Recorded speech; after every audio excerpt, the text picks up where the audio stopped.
Hello, everybody. It's George from Ireland. So, welcome to my channel. And this video is going to be about the Foreign Agents Act in Georgia.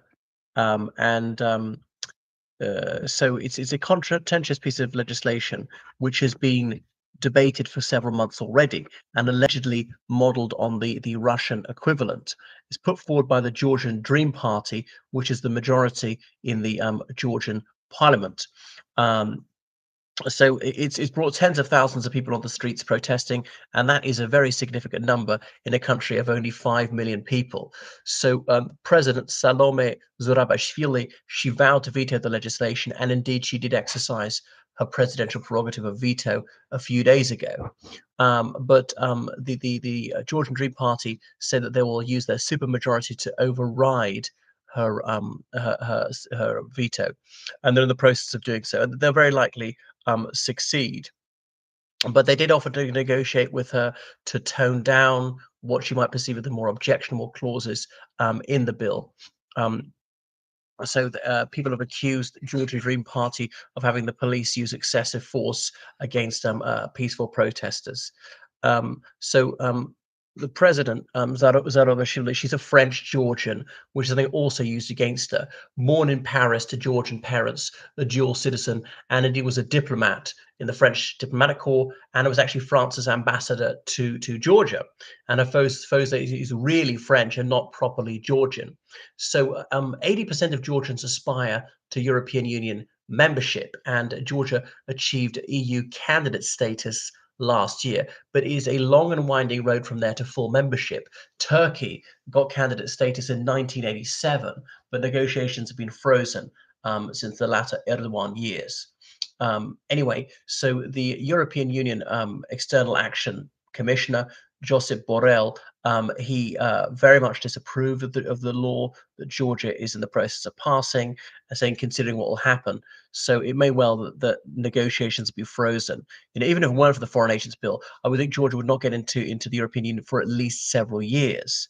It's too poor, it's too distant, it's not contiguous with any other EU member country. So forth. Some of its land is illegally occupied by Russia. And all right, Cyprus was allowed into the European Union despite almost a third of its territory being illegally occupied by Turkey.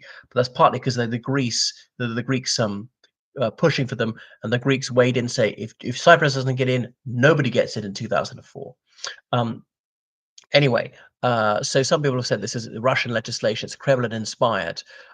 So what happens is if you are a non-governmental organization, anything like that, charity, civic society body, and you receive over 20% of your funding from abroad, then you have to register as a foreign agent, and all your publications, all your public statements must say that you're a foreign agent. So then people distrust you. You have to undergo this very extensive audit and so on. And people argue the idea is to silence dissent. We went right back to the 90s. Georgia collapsed, often didn't have electricity, running water for days. There was a civil war. Abkhazia and South Ossetia broke away through the Russian invasion. Russian army still illegally occupying them decades later. Russia recognizes these places in independent countries. No one else in the world virtually does, apart from sort of Russian satellites like Syria recognize them. Um, anyway, so Georgia finally got going. Edvard Shevardnadze, the Soviet foreign minister who became president of Georgia, he was indeed a Georgian. He was pushed out in the Rose Revolution in 2004. Mikhail Saakashvili took over. He diversified the economy. He increased police salaries tenfold. He really cracked down on peculation and bribe taking and so on. He boosted tourism, allowed people from many other countries to stay for a year as tourist digital nomads, and improved the country immeasurably. But some people think it was bad news. Fought and lost that war against Russia. Well, I mean, you weren't going to win against a country with 35 times your population, whatever it is. No, maybe not quite that much, but more like 25 times your population.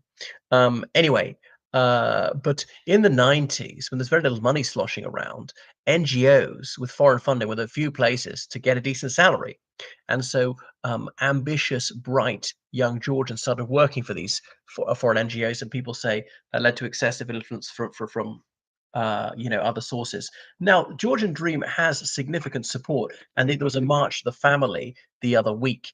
So that is by traditionalist elements who say foreign NGOs are promoting homosexuality and transgenderism and stuff like that. We don't want that polluting our purity. So Georgia, certainly outside Tbilisi, is a surprisingly conservative, small c conservative place where people might get married in their early 20s, have two children or more.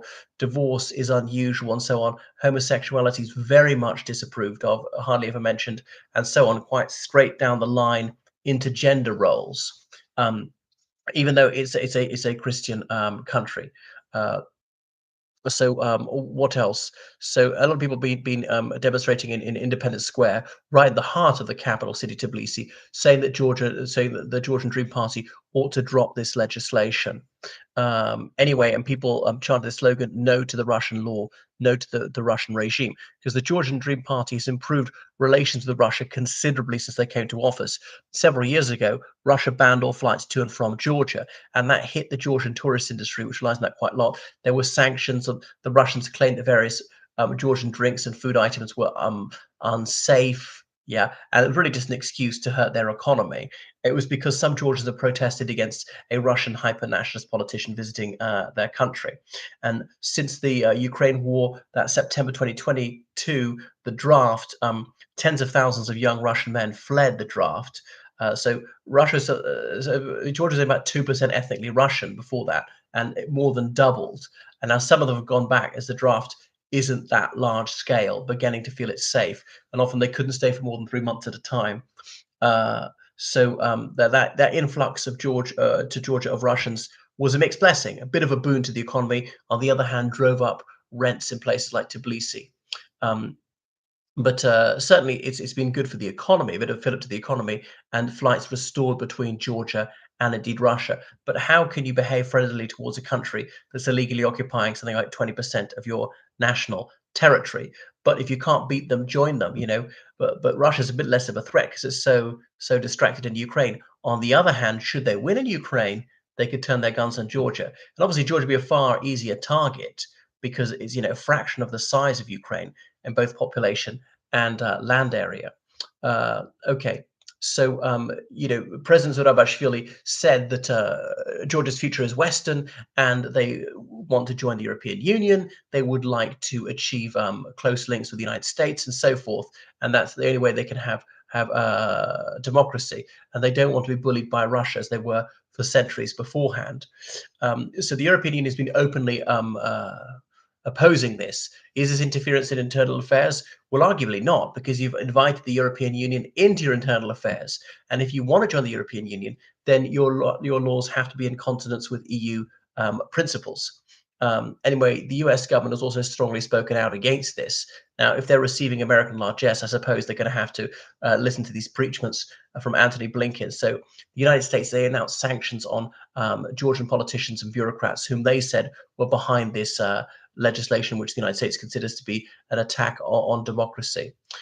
So these people and their close relatives will not be allowed to visit the United States.